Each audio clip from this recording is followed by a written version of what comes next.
안녕하세요. 수학 상 2단원 항등식과 나머지 정리에 대해서 수업하도록 하겠습니다. 이번 단원에서는 크게 두 가지 내용을 공부를 할 겁니다. 항등식과 나머지 정리. 그 나머지 정리와 함께 이제 인수 정리도 같이 공부를 하게 될 텐데요. 둘은 사실상 뗄래야 뗄 수 없는 관계이고 사실상 포함 관계라고 이야기를 해줄 수도 있어요. 어찌됐든 항등식과 나머지 정리라는 그 두 가지의 개념에 대해서 공부를 하긴 할 건데 이 두 내용이 사실 그렇게 막 양이 많거나 깊이가 깊거나 그러지는 않습니다. 다만 이제 이 문제들이 출제되었을 때 되게 다채롭게 다양한 방식으로 출제가 되기 때문에 그러한 것들에 대한 어려움을 좀 느끼시는 분들이 많아요. 지금 무슨 얘기냐, 이 개념 부분이 어려워서 이 단원이 어렵다기보다는 이 개념은 되게 좀 단순한데 이게 문제로 출제됐을 때 그 문제에 대한 그 대응력이 약하다 보니까 이 단원에 대한 그 막연한 두려움이라든지 그런 것들이 좀 많이 생길 수밖에 없는 단원이기도 합니다. 그래서 이제 이 단원은 물론 당연히 개념 설명도 해드리겠지만 정리도 해드리겠지만 더 중요한 거는 이 문제에 적용됐을 때 우리가 어떤 것을 보고서 어떤 판단을 내려야 될지에 대한 그 판단할 수 있는 그 기준과 그다음 그 역량을 기르는 것이 더욱더 중요한 단원이라고 보기 때문에 이 단원은 저희가 이제 이그젬플, 이 책에 나와 있는 이그젬플 같은 것들을 많이 풀어보면서 같이 좀 그 내용을 풍부하게 구성을 해볼 예정이에요. 그래서 여러분들이 이제 준비하셔야 할 책이 숨마쿰 라우데입니다. 지금 이 강의를 들으시면서 숨마쿰 라우데 책을 보고 그 다음에 이제 각각 이그젬플 몇 페이지에 어떤 이그젬플을 같이 보겠습니다 라고 말씀을 드릴 텐데 그때 이제 그 같은 페이지를 펼치고 같은 문제를 보면서 이 풀이를 따라와 주시면은 더욱더 의미 있는 수업이 될 것 같아요. 그래서 지금 이 강의를 들으시려고 하시는 분은 옆에 숨마쿰 라우데 수학하 교재를 수학상 교재죠. 네, 수학상 교재를 펼쳐주시면 감사하겠습니다. 자, 그럼 내용 설명 시작하도록 하겠습니다. 먼저 항등식과 나머지 정리해서 항등식부터 이야기를 하도록 할게요. 항등식이라는 것은 사실 이번 단원에서 새롭게 나오는 용어는 아닙니다. 우리가 원래 중학교 1학년 때 방정식을 공부를 할 때 등식이라는 개념을 먼저 공부를 하고 그 등식의 종류로서 항등식과 방정식이 있는데 그때 방정식에 대해서 좀 집중하겠다라고 이야기를 하면서 항등식을 살짝 이제 언급을 했었고 그다음 그 항등식에 대해서 다뤄봤었던 기억이 있어요. 그래서 이제 그때로 돌아가서 한번 이야기를 해보자면 등식, 등호를 사용해서 나타나는 식입니다. 그러니까 등호가 있기만 하면 전부 다 그건 등식이라고 보면 되시는 거예요. 등식의 종류로서 우리가 항등식과 방정식이라는 것을 다루는데 방정식에 대해서는 이제 그때 당시에 다뤘었고 그리고 2차 방정식, 연립 방정식 등등 여러 가지 방정식도 같이 나중에 추후에 함께 공부를 했었습니다. 그래서 이 방정식은 사실 이번 단원에서는 그렇게 이제 포인트를 두고 있는 부분은 아니고요.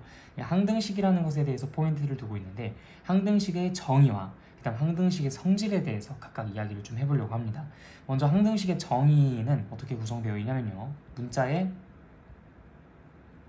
값에 상관없이 항상 참인 등식이라고 항등식의 정의가 나와 있습니다. 항등식의 성질이라는 것은 무엇이냐면 사실 이제 문자의 값에 관계없이 항상 참이려면은 이 등호를 기준으로 양변을 우리가 좌변, 우변이라고 이야기를 하거든요. 근데 문자의 값에 관계없이 항상 이게 올바른 소리, 옳은 소리가 되도록 하기 위해선 이 양측에 있는 변에 적혀 있는 게 정확히 어때야 되겠습니까? 네, 같아야 되겠죠. 그래서 이 양측에 적혀 있는 그 좌변, 우변, 즉 양변이 같다. 이것이 항등식의 성질이라고 할 수 있어요.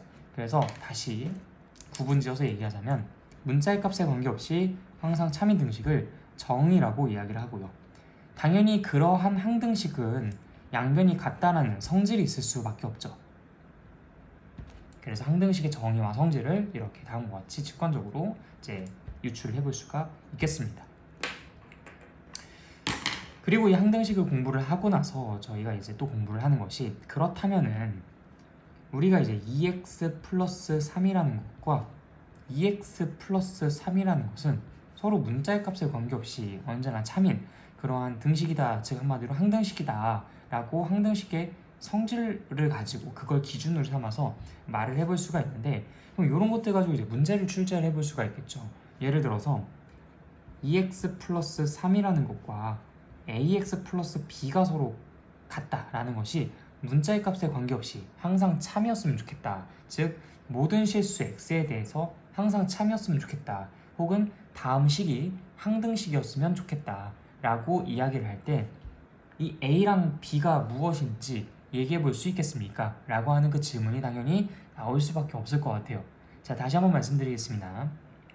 2x 플러스 3은 ax 플러스 b가 모든 실수 x에 대해서 항상 참일 때, 이 멘트를 잘 기억해 두세요.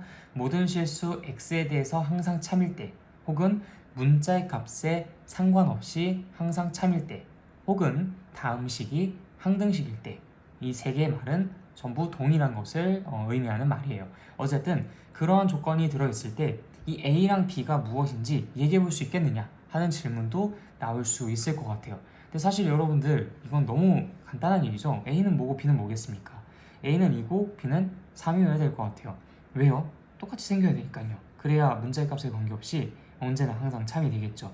그래서 이렇게 미정계수, 즉 정해지지 않은, 미정이라는 게 이제 정해지지 않았다라는 거잖아요. 그렇죠?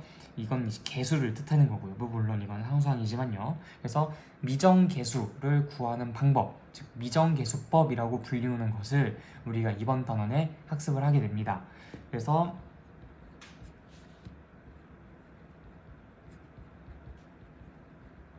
정해지지 않은 계수를 구하는 방법, 미정계수법으로서 우리가 크게 두 가지를 공부를 할 거예요. 하나는 계수 비교법, 또 하나는 수치 대입법입니다. 자, 이 계수 비교법이 방금 전에 여러분들이 자연스럽게 사용했었던 그 방식이에요. 어떤 얘기냐면 여기서 이제 2x 더하기 3이라는 것과 ax 더하기 b라는 것이 서로 같도록 하려면 양측이 똑같으면 되지 않겠냐라고 자연스럽게 생각이 확장이 됐었죠. 그래서 이 a라는 것은 2랑 똑같을 것이고 b는 3과 똑같을 것이다 라고 이 양변을 서로 계수끼리 비교해가면서 이야기를 해봤을 거예요. 그래서 이 계수비교법이라는 것은 서로 동일한 그 동류항끼리 계수를 비교해봤을 때 그 계수가 서로 똑같아야만 그것이 항등식이 될 수 있지 않겠는가. 즉 한마디로 항등식의 성질을 이용해서 양변이 똑같다라는 그 성질을 이용해서 양측의 계수를 비교하며 미정계수를 파악하는 방법을 사용을 했었던 겁니다. 그래서 계수, 비교하는 방법이라고 해서 계수비교법이라고 이야기를 하는 거예요. 그래서 이거는 항등식의 성질을 이용해서 발전된 방법이다. 자, 그럼 이 밑에 있는 수치대입법은 무엇이냐? 이거는 사실 그렇게 계수비교법처럼 직관적인 방법은 아니에요. 그런데 다만 사실 이것도 생각해보면 너무 당연한 말입니다.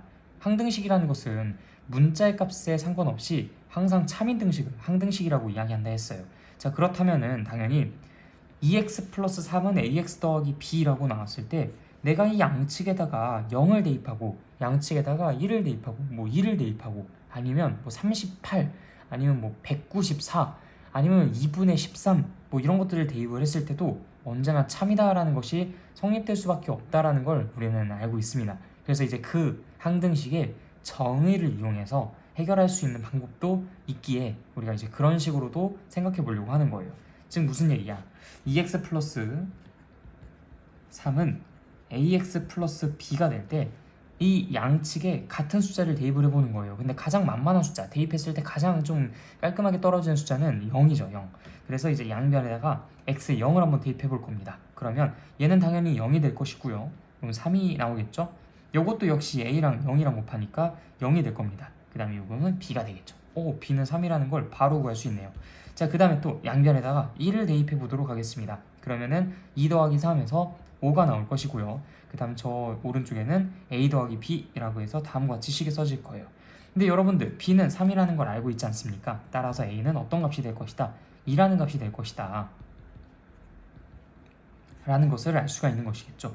따라서 b는 3, a는 2라는 아까와 같은 결과를 지금도 유도를 해볼 수가 있습니다. 그런데 아무래도 보다 더 직관적인 방법은 아까 사용했었던 계수비교법이기는 해요. 그래서 사실 계수비교법이 사용이 될 수 있는 상황 속에서는 계수비교법을 사용을 하는 것이 훨씬 더 좋은데 그것이 사용되기가 조금 어려울 것 같은 부분에서는 이 수치대입법을 사용하는 것이 적합할 수도 있다라는, 즉 문제 상황에 따라 어떤 방법이 더 잘 어울린다라는 것이 좀 차이가 있을 수 있으니까 그에 따라 적재적소에 맞는 상황에 맞춰서 우리가 개수비교법을 쓸지 수치대입법을 쓸지 결정을 해주시면 될 것 같아요. 자, 그러면 어떤 상황에서 개수비교법을 쓰고 수치대입법을 쓰는 게 적합한지 간단하게 한번 상상을 해보도록 합시다. 개수비교법을 쓰기 위해서는 일단 양변에 같은 차 항의 개수를 직접 비교하는 게 용이한 상태여야 돼요. 즉 무슨 얘기냐, 동류항이 서로 정확하게 구분이 되어 있어야 되고 그 구분된 동류항의 개수끼리 직접 비교가 가능하게끔 준비가 되어 있는 상태면 됩니다. 그러면 어떤 상황이 있을까요? 이미 양변이 전개가 다 되어 있는 상태예요. 혹은 전개를 하는 게 쉬울 수 있는 상황이죠. 예를 들어 1차식, 2차식, 뭐 많이 양보해서 3차식까지는 우리가 전개하는 게 쉬울 수 있고 그 다음에 전개가 되어 있는 상태라면 뭐 딱히 다른 생각할 필요 없이 개수 비교법을 사용해서 미정개수를 구하면 될 것 같습니다. 그런데 이게 만약에 5차, 6차, 7차, 10차, 100차 뭐 이렇게 이제 나온다. 그럼 그때는 개수 비교법을 쓰는 것 자체가 사실 현실적으로 불가능하죠. 가능하다 하더라도 시간이 정말 오래 걸릴 겁니다. 그런 경우에는 수치대입법을 쓰는 게 적합하지 않나 라고 이야기를 해볼 수 있어요. 그래서 이게 몇 차식이냐에 따라서 그리고 전개가 얼마나 되어 있는지에 따라서 개수비교법을 쓸지 수치대입법을 쓸지 그 상황에 맞춰 여러분들이 판단을 내리면 됩니다. 어떤 사람은 3차식까지는 전개하기가 쉬워서 3차식부터는 이제 개수비교법을 쓰고 3차식, 2차식, 1차식 뭐 이런 부분에서는요. 그리고 이제 그보다 더 차수가 높을 때는 뭐 수치대입법을 쓴다라고 하지만 어떤 사람은 3차식까지도 뭐 전개하기가 좀 이렇게 불편하다라고 생각이 들어서 그때부터 수치대입법을 쓰는 사람도 있어요. 정해진 방법이 있는 건 아니고 여러분들이 편한 대로 전적으로 편한 대로 결정을 해주시면 되겠습니다. 뭐 이런 것들은 예시를 통해서 조금 이따가 살펴보도록 할게요. 이것도 같이 좀 메모를 해놓을까요? 수치대입법은 항등식의 무엇을 이용해서? 네, 항등식의 정의를 이용해서 발전된 방법이다. 자, 그럼 예시를 한번 보도록 하겠습니다. 저도 이제 책을 펼쳐서 같이 볼 건데요.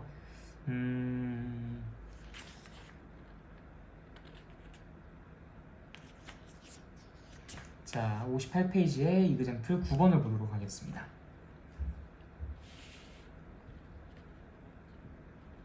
(58페이지) 이그젬플 9번이에요. 자, 등식 p 플러스 1x 플러스 q 마이너스 3r y는 r 마이너스 4 x 괄호 보고 쓰는 것도 못하네요. 죄송합니다. r 마이너스 4 x 마이너스 1 이렇게 써져 있습니다. 자, 그러면 다음이 항등식이라고 되어 있죠. 항등식은 말은 없는데요. 모든 x, y에 대해 항상 성립하도록 이라는 말이 문자의 값에 관계없이 항상 성립한다는 말이기도 하고 그 말이 곧 항등식이다 라고 얘기를 하는 거잖아요. 그렇죠? 그래서 우리는 항등식의 정의 혹은 항등식의 성질 등을 이용해서 다음 미정 개수들을 구해내야 할 의무가 있게 되는 겁니다. 자, 그러면 여기서 좀 주목하셔야 할 것이 좌변에는 y라는 항이 있어요. 그쵸? 근데 우변에는 어떻죠? 어딜 봐도 y라는 거는 없네요. 아, 그러면 이것이 항등식이려면 양측이 똑같이 생겨야 되기 때문에 이 좌측에 있는 y가 사실상 우측에 지금 없으니까 사라져줘야 됩니다. 즉 q-3r이라는 것이 0이 될 수밖에 없는 구조인 거예요. 오, 그렇죠. 자, 그 다음에 얘가 사라졌다고 가정을 해본 상태로 이제 양측을 다시 한번 비교해 보도록 합시다. 여기에는 분명히 x라는 항만 남아있고요. 상수항은 없어요. 그쵸? 근데 오른쪽엔 어떻습니까? r-4 곱하기 x-1을 할 때는 r-4 곱하기 x 빼기 r-4라는 상수항이 생겨요. r-4라는 상수항이 생긴다고요. 자, 그렇다면은 좌측에는 상수항이 없는데 우측에는 상수항이 있다? 그럼 이거 항등식이 될 수가 없죠. 따라서 r-4 역시도 무엇이 되어야 할 것이다? 이것도 0이 되어야 할 것이다. 왜? 좌변엔 상수항이 없는데 우변에 상수항이 있다는 건 말이 안 되니까요. 근데 r-4가 0이 되면 무슨 일이 벌어지냐? 우변 역시도 0이 되어버립니다. 그냥 아예 아무것도 없어진다고요. x랑 0이랑 곱해도 어차피 0이잖아요. 아니 그냥 r-4 자체가 0이면은 x-1에다가 0 곱한다고 하면 그냥 우변은 0이 될 수밖에 없을 겁니다. 그럼 좌변에 나와 있는 이 친구는 뭘까요? 멀뚱멀뚱 가만히 있을 수는 없죠. 이 친구 역시도 0이 되어야 합니다. 따라서 p의 값은 얼마가 된다? p 플러스 1이 0이 된다. 그럼 이걸 통해서 우리는 뭘 알 수 있고요? r이 4라는 것을 알 수 있고요. 이걸 통해서 p는 마이너스 1이라는 것을 알 수 있죠. r이 4이기 때문에 당연히 이걸 통해서 우리는 q라는 것이 3r로서 12라는 것을 알 수 있는 겁니다. 이게 개수를 비교해서 문제를 푸는 방법이라고 할 수가 있겠어요. 양측의 개수를 비교를 했으니까요. 자, 그 다음에 어플리케이션 11번도 같이 한번 보도록 하겠습니다.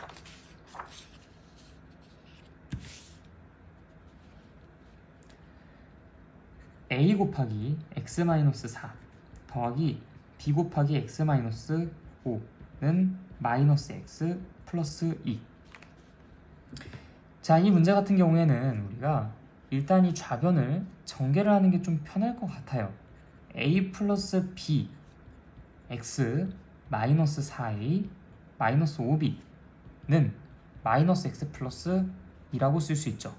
당연히 양측의 동량끼리 서로 정확히 일치하게 생겨야 되니까 a 플러스 b x는 마이너스 x가 돼야 돼요. 즉 a 플러스 b는 마이너스 1이 돼야 되는 것이죠.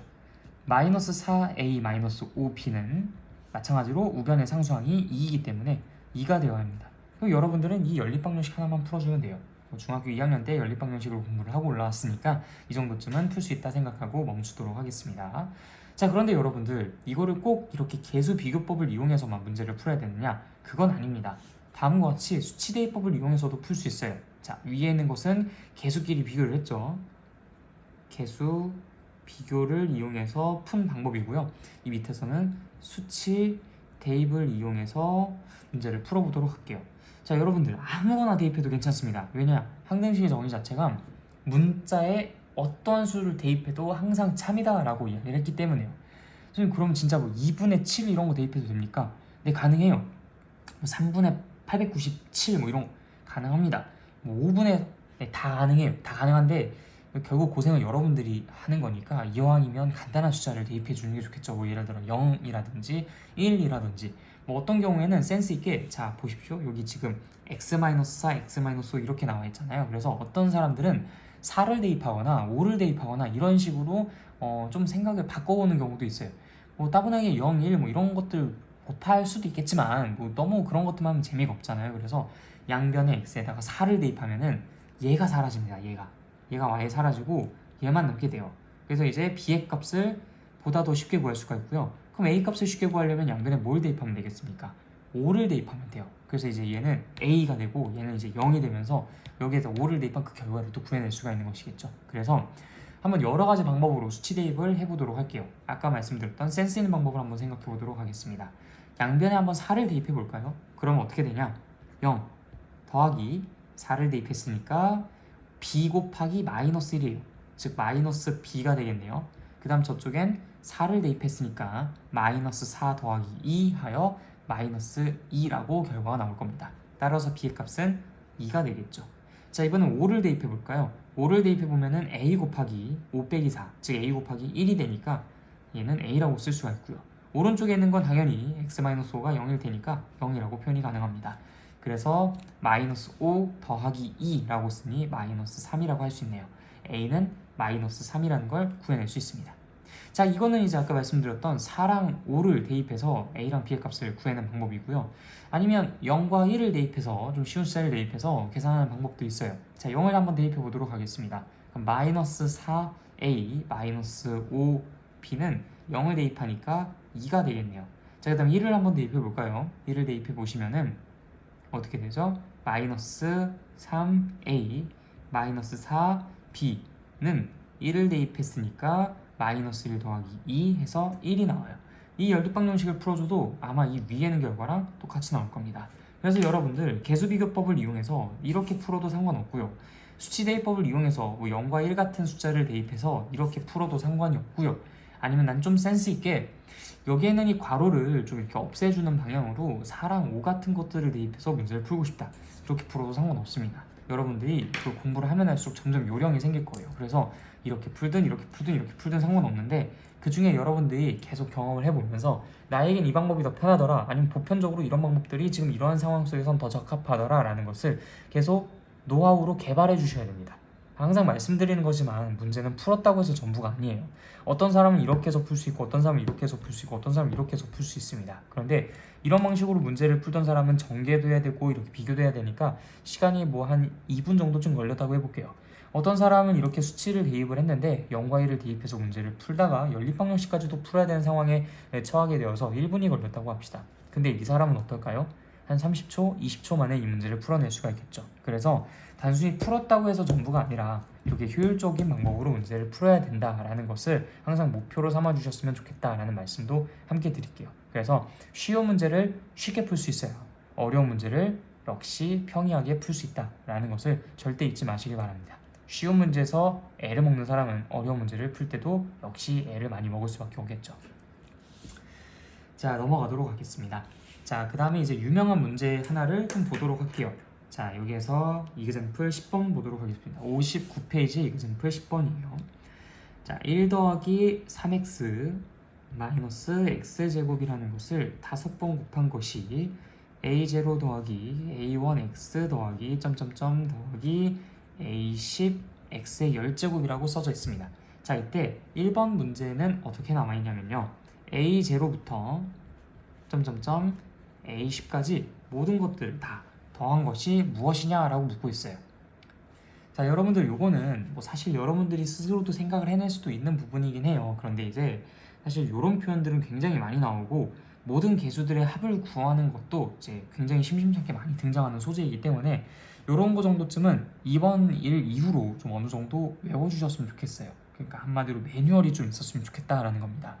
모든 개수들을 전부 다 더한다라는 상황은요, 자 보세요. 이 우변을 한번 집중적으로 살펴보도록 할게요. A0는 이렇게 떡하니 있습니다. 자, A1은 X랑 같이 곱해져 있어요. A10은 X의 10제곱이랑 같이 곱해져 있죠. 그런데 여기에서 이 X라는 그 문자에다가 1이라는 숫자를 대입하게 되면 A0, A1 곱하기 1, 점점점 A10 곱하기 1이라고 나오면서 A0부터 A10까지 모든 것들을 다 더한 것이 우변에 생기게 돼요. 근데 우변에다가만 1을 대입할까요? 아니죠. 우린 양변에 1을 대입을 했었을 겁니다. 그러다 보니까 이 좌변에다가 1을 대입한 결과가 역시 우변에 1을 대입한 결과인 A0부터 A10까지 모든 숫자들을 다 더한, 모든 개수들을 다 더한 개수의 합을 구할 수 있는 것이기 때문에 이 1번 같은 문제, 모든 개수의 합을 구하기 위해서는 우리는 1을 x에다가 대입한다 라는 매뉴얼을 하나 정도쯤 만들어 놓는 게 좀 중요해 보입니다. 앞으로 여러분들이 이런 문제들을 풀 때마다 항상 그 즉석에서 판단을 물론 해낼 수도 있지만 이 효율을 좀 높이기 위해서 조금 더 이제 매뉴얼화 시키자라는 제안을 드리는 거예요. 모든 것들을 다 외워서 공부를 하면서 뭐 문제를 풀면서 나갈 수는 없지만 자주 나오는 건 몇 개만큼은 좀 기억에 남겨두는 것도 나쁘진 않겠죠. 따라서 1번 문제의 답은 양변에다가 1을 대입해서 구해낸 결과, 즉 좌변의 결과가 1 더하기 3 빼기 1의 5제곱이니까 결국 3의 5제곱, 뭐 243이라고 얘기를 해주시면 되겠습니다.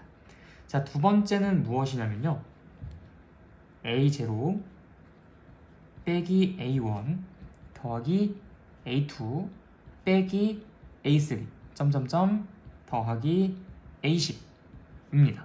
자, 얘는 특징이 뭐냐면요, 짝수번장들은 플러스고 홀수번장들은 마이너스로 붙어있는 그런 형태의 식인 것 같아요. 그럼 이제 얘네들은 우리가 어떤 식으로 구해낼 수 있을까? 마찬가지로 문자에다가 어떤 숫자를 대입을 해서 구해낼 건데요, 어떤 숫자를 대입을 하면 좋을까요?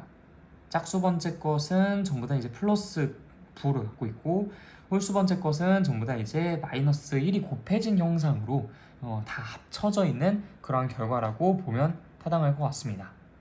지금쯤 예상이 되신 분들도 계실 텐데, 네, 맞습니다. x에다가 마이너스 1을 대입을 하면 이런 모양이 만들어져요. 자, 이 위에 있는 식을 한번 다시 볼까요?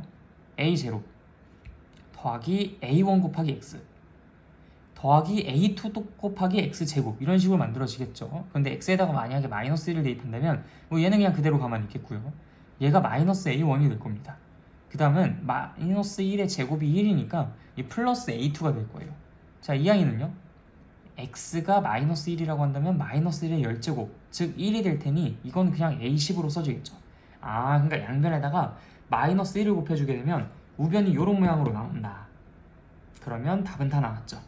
1 빼기 3 빼기 1의 5제곱이죠. 5제곱. 따라서 이 아이는 마이너스 243이라고 써줄 수가 있겠습니다. 이게 243이었으니까요. 네. 자, 그럼 세 번째 것은 무엇일까요? 세 번째 것. 자, 이 세 번째 것은 홀수번장이 없어요. 짝수번장만 써져 있습니다. A0 더하기 A2 더하기 A4 A6 A8 A10까지. 자, 그러면 이 짝수번장들만 다 더한 것은 이 1번이랑 2번이 굉장히 좀 관련 깊게 콜라보를 이루면 만들 수 있을 것 같은데, 1번은 모든 항들이 전부 다 더해져 있고요. 2번은 짝수번장들은 다 더해져 있고 홀수번장들은 다 빼져 있는 상태인 거예요. 자, 그렇다면 여러분 생각해 봅시다. 이 위에는 1번에서 여기는 2번을 더해주게 되면요, A0는 2개가 생기고 A1이랑 마이너스 A1 서로 없어지면서 얘는 사라지게 됩니다. A2랑 A2는 당연히 더해지게 되겠고요. 그 다음 A3는 서로 사라지게 돼요. A10과 A10은 역시 서로 더해지게 되겠고요. 자, 그래서 1번과 2번을 더한 그 결과값은 3번의 결과값의 2배를 한 결과가 나옵니다. 그러니까 결국 1번과 2번을 더한 것은 짝수항들의 합의 2배다. 근데 지금 그 결과가 어떻죠? 부호가 반대로 나왔네요. 그래서 이제 이 두 개를 더하면 얘는 이제 0이 나오니까 이것은 이제 0의 절반, 즉 0의 절반은 그냥 0이죠. 따라서 이의 답은 0이 나온다라는 것을 확인해 볼 수가 있겠습니다. 그래서 여러분들이 이 문제에서 좀 공부를 하셔야 할 것은, 모든 항을 다 더한다는 것은 양변에 1을 대입해서 계산할 수 있다. 왜? 우변에다가 1을 대입하면 그것이 여기 나와 있는 1번 식의 값이랑 똑같이 나오기 때문에. 자, 2번을 알기 위해서는 어떻게 해야 된다?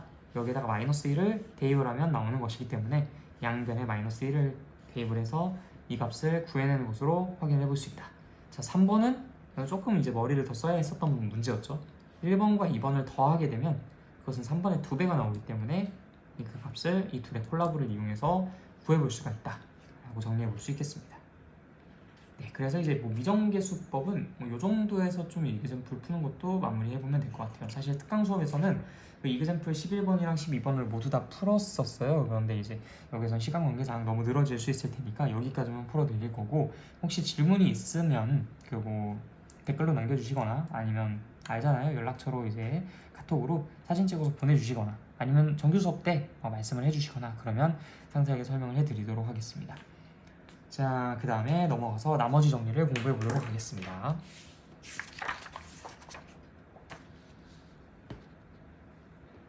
자, 나머지 정리를 공부하기 이전에 먼저 1단원에서 공부했었던 나눗셈 식에 대해 좀 이야기를 해봐야 될 것 같아요. 자, 어떤 fx라는 것을 x-a라는 것으로 나눴을 때, 그때 몫이 보통 이제 몫은 qx라고 씁니다. 몫이 qx, 그 다음 나머지는 더하기가 아니죠. 점점점. 네, 나머지가 이제 rx가 나왔을 때, 그때 이 fx라는 것을 우리가 다음과 같이 표현을 해볼 수 있습니다. fx는 x-a 곱하기 qx 더하기 rx. 근데 뭐 여러분들 너무 잘 아시죠? 여기서 이 나누는 식이 1차 식이라면 이 나머지는 당연히 그 나누는 식보다 차수가 더 작다. 그렇기 때문에 얘는 rx라고 표현하지 않고 그냥 r이라고 표현하는 게 보통 더 일반적입니다. 따라서 이 뒤에 있는 x는 사실 지금은 안 써도 상관없다. 근데 이제 여기에 있는 게 2차식, 3차식 이렇게 된다면 그럼 그때는 당연히 rx라고 써주셔야 되겠죠. 여기가 2차식이라면 이 나머지는 이제 rx, 즉 한마디로 ax 플러스 b의 형태로 써져야 되는 거니까요. 여기 있는 게 2차식이라면 이 Rx라는 것은 또 2차식으로 나눴을 여기가 3차식이라면요. 여기가 이제 2차식 이하가 돼야 되기 때문에 ax제곱 더하기 bx 더하기 c 이런 형태로 나타나시겠죠. 근데 여기가 1차식이니까 얘는 보나마나 상수일 거예요. 그래서 이제 x에 대한 식으로 나타낸다기보다는 굳이 필요가 없죠. x에 대한 식으로 나타내기보다는 이제 그냥 어떤 하나의 상수의 형태로 나타날 것이다 라고 표현을 해줄 수가 있겠습니다. 자, 어쨌든 이렇게 표현할 수 있음을 우리가 1단원에서 학습을 했어요. 일단 기본적으로 그 내용을 알고 오는 것이 필요합니다. 자, 그래서 fx를 x-a로 나눴을 때 몫이 qx고 나머지가 r이라고 하면 우리는 다음과 같은 식을 하나 완성해 볼 수 있다. 이 식에서부터 나머지 정리를 우리가 이야기를 해 볼 겁니다. 이름부터가 나머지 정리예요. 나머지를 구하는 정리라고 생각을 해주셔도 됩니다. 여기에서 이제 흔히 이름값을 한다고 하죠. 나머지 정리라는 것은 나머지를 구하는 정리, 나머지에 대한 정리라고 생각을 해보시면 되는데, 이 나머지라는 걸 그럼 어떻게 추출을 해볼까요? 이 R이라는 것을 우리가 딱 빼서 구해낼 수 있는 그런 어떤 기반한 방법이 있을까요?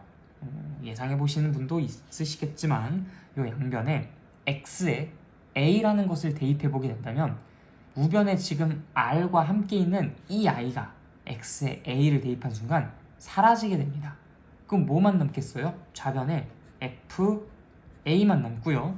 우변에 있는 건 얘가 싹 다 사라지고 R만 튀어나오게 돼요. fx를 x-a로 나눴을 때 몫을 qx, 나머지를 r이라고 한다면 이때 내가 다음과 같은 검산식을 써볼 수가 있고, 그 검산식에서 x에 a를 대입을 해봤을 때 이 좌변은 fa가 되지만 우변에 있는 이 i는 사라지게 되니 이 r만 덩그러니 남는 이런 구조를 생각해 볼 수 있겠구나. 그러면은 x-a로 나눴을 때 내가 몫은 궁금하지 않고 오직 나머지만 추출하고자 한다면 그럼 그때 양변의 x에다가 무엇을 대입하면 된다? a를 대입하면 된다라는 것을 알아낼 수가 있겠다. 간단하죠? 그래서 나머지 정리를 다시 한번 정리를 해보자면 fx를 x-a로 나눴을 때 나머지 r은 fa이다 라는 것이 나머지 정리입니다. 그 이유가 무엇이냐라고 묻는다면 당연히 요 위에 있는 요 결과를 가지고 이야기를 해주시면 되겠죠. 자, 물론 이제 이 나머지 정리에서 뭐 x-a로 나누는, 즉 한마디로 1창의 개수가 꼭 1인 이러한 상태로 나누는 것만을 취급하느냐, 그건 아닙니다. 뭐 x-a로 나누는 것이 아니라 ax 플러스 b로 나누는 뭐 그런 상황에 대해서도 이야기를 해볼 수 있는데, 뭐 그것도 똑같아요. 이 위에 있는 이 식처럼 똑같이 써주시면 됩니다. 뭐 그런 어떤 더 일반적인 상황을 한번 이야기를 해볼까요? fx를 x 나누기 ax 플러스 b, 그때 이제 qx 그 다음에 점점점 나머지는 r이라고 할 때 우리는 fx라는 것을 ax 플러스 b 괄호 qx 그다음 플러스 r이라고 쓸 수가 있잖아요, 그렇죠? 자, 그래서 양변의 x에다 무엇을 대입한다? 네, 좋습니다. 마이너스 a분의 b를 대입한다. 마이너스 a분의 b를 대입하게 되면 얘가 0이 되고요. 뭐만 남아? r만 남는다. 좀 더 일반화해서 식을 써보면 다음과 같이 쓸 수 있겠죠. 어쨌든 이게 전혀 뭐 다른 그런 아이디어가 사용된 건 아니고 같은 원리가 적용된 것이기 때문에 크게 어렵진 않을 겁니다. 그래서 이제 fx를 ax 플러스 b로 나눴을 때 나머지 r은 f 마이너스 a분의 b다. 네, 요게 나머지 정리입니다.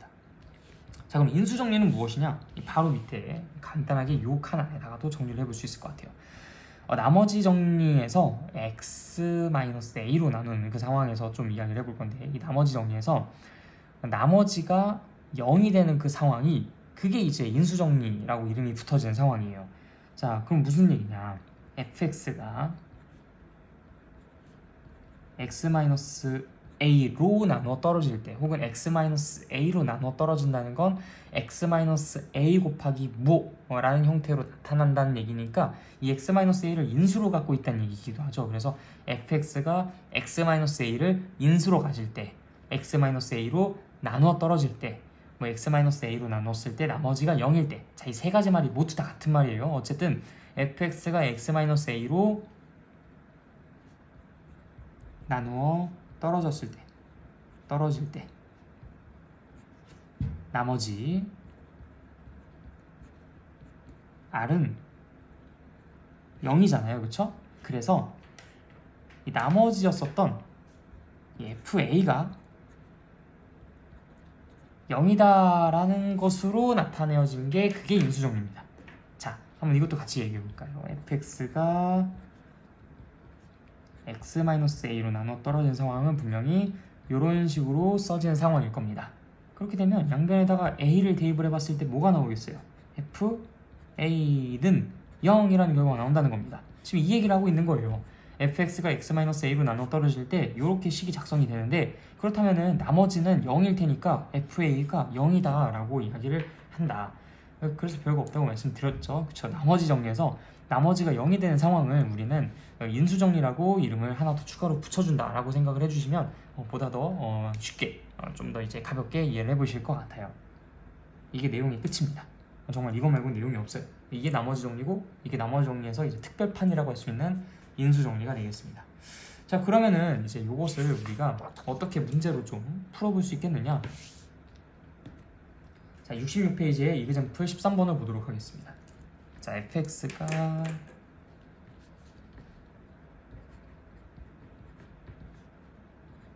EX 세제곱 마이너스 4X 제곱 플러스 5X 마이너스 1인데, 여기에서 이제 X 마이너스 1로 나눴을 때 나머지가 얼마냐 라고 묻고 있어요.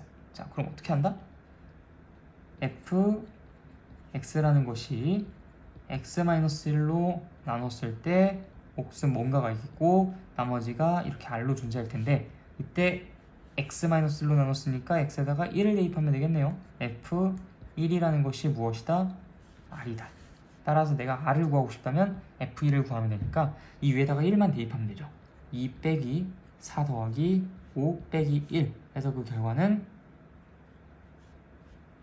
2가 되겠습니다. 간단하죠? 근데 여기서 꼭 이렇게 질문하는 경우가 있어요. 선생님, 근데 이거 꼭 식을 써야 됩니까? 우리는 지금 F1이 R이라는 걸 이걸 보고서 그냥 바로 알 수 있지 않겠습니까? 네, 맞아요. 나머지 정리를 내가 제대로 공부를 했다면 굳이 이 징검다리를 하나 쓸 필요는 없겠죠. 왜냐? 이걸로 나눴을 때 나머지는 내가 F1을 구하면 된다라는 걸 거의 사실상 외우다시피 했다면 그냥 바로 이렇게 두 번째 줄을 써서 문제를 푸는 게 가능할 테니까요. 근데 여기서 제가 진짜 중요한 말씀을 좀 드리고 싶어요. 이거 쓰는데 얼마 안 걸리니까 반드시 써줬으면 좋겠습니다. 사실 이 식을 쓰는 거는요, 이 문제를 잘 풀기 위함이 아니에요. 이 식을 쓰는 이유는 여러분들이 앞으로 보게 될 나머지 정리랑 인수 정리에서 등장을 하는 어려운 문제들에 대한 대응 능력을 기르기 위해서 쓰는 겁니다. 이거를 쓰게 되면은 내가 무엇을 해야 할지 굉장히 잘 보이지만, 길이 잘 보이지만 이걸 쓰지 않았을 때는 잘 안 보이는 그런 문제들이 되게 많이 나올 거예요. 그래서 나는 분명히 x-1로 나눴을 때 나머지가 f1이다 라는 것을 알고는 있지만 이 문제를 잘 풀기 위해서가 아닌 나중에 내가 마주할 좀 어려운 문제들을 볼 때 이런 식을 작성해서 문제를 푸는 게 습관이 되도록 하기 위해 이런 것들은 미리미리 그냥 이렇게 한 줄씩 쓰고 가는 걸 몸에 배이게 만드는 것이 중요하다고 봅니다. 그러니까 이것은 여러분들이 못해서 쓰는 것이 아니라 나중에 어려운 문제에 대비하기 위해 쉬운 상황에서 미리 연습한다라고 생각을 해주시면 보다 더 괜찮을 것 같아요. 자, 그럼 15번 문제를 보도록 하겠습니다. 67페이지의 이그젬플 15번이요. 자, fx가 x 세제곱 마이너스 2ax 제곱 플러스 ax 플러스 1일 때 이거는 뭐 3번 문제를 풀어볼까요? 3번 문제 2x 플러스 1을 인수로 갖는다 라고 하고 있어요. 자, 아까 전에 인수 정리를 공부를 하면서 어떤 식을 인수로 갖는다, 뭐 혹은 어떤 식으로 나눠 떨어진다, 어떤 걸로 나눴을 때 나머지가 0이다, 이런 세 가지 이야기가 다 같은 의미를 갖고 있는 그런 멘트라고 했었죠. 자, 지금도 마찬가지예요. 이걸 인수로 갖는다라는 것은 이걸로 나눠 떨어진다, 나머지가 0이다 라는 얘기가 됩니다.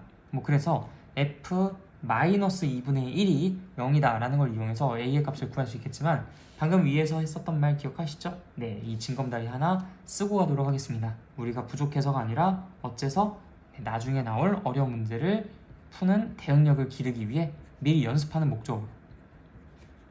그런데 여기서 꼭 이거 써달라고 이렇게 요청을 했는데도 안 쓰는 사람들이 있어요. 근데 이걸 안 쓰는 건 자유입니다. 자유예요. 자유이긴 한데 안 썼다가 나중에서야 어려운 문제를 풀 때 이런 것들을 연습을 미리 하지 않아서 그때 머뭇거리고 주저한다. 책임지지 않습니다. 네, 분명히 이제 그런 상황을 좀 파괴하기 위한 그러한 방식을 제안을 드렸지만 귀찮다는 이유로 이런 것들을 안 하게 되면은 나중에 결국 그런 어려움에 막상 닥쳤을 때 그때 가서 내가 이거를 해내겠다 마음은 그렇게 먹을 수 있죠. 그렇지만 그게 또 쉽지는 않은 일이니까. 그래서 미리 연습한 사람보단 분명히 그 사람이 경쟁력이 더 떨어질 수도 있어요. 근데 이제 그거는 본인이 미리미리 연습을 안 한 업보라고 난 생각을 합니다. 그래서 미리 좀 이렇게 연습을 하면서 써주시는 게 좋아요. 그러니까 이 말 절대 무시하지 않았으면 좋겠습니다. 나중에 이 단원 혼자서만 어려워할 수도 있어요. 자, fx는 2x 플러스 1 곱하기 qx라고 쓸 수가 있고, 그러면 당연히 우리는 여기에서 양변에다가 마이너스 2분의 1을 대입을 해서 이 문제를 풀어줘야 되겠구나. 따라서 f 마이너스 2분의 1이라는 것은 이제 0이다라는 사실을 이용을 해야 되겠다. 그러면 결국엔 f 마이너스 2분의 1이라는 것이 마이너스 8분의 1, 그 다음 마이너스 2a 곱하기 4분의 1 하니까 결국 2분의 a, 그 다음에 저거는 이제 마이너스 2분의 1 곱하기 a니까 마이너스 2분의 a, 그 다음 플러스 1, 그것이 뭐가 된다? 0이 된다 라고 식을 쓸 수가 있죠.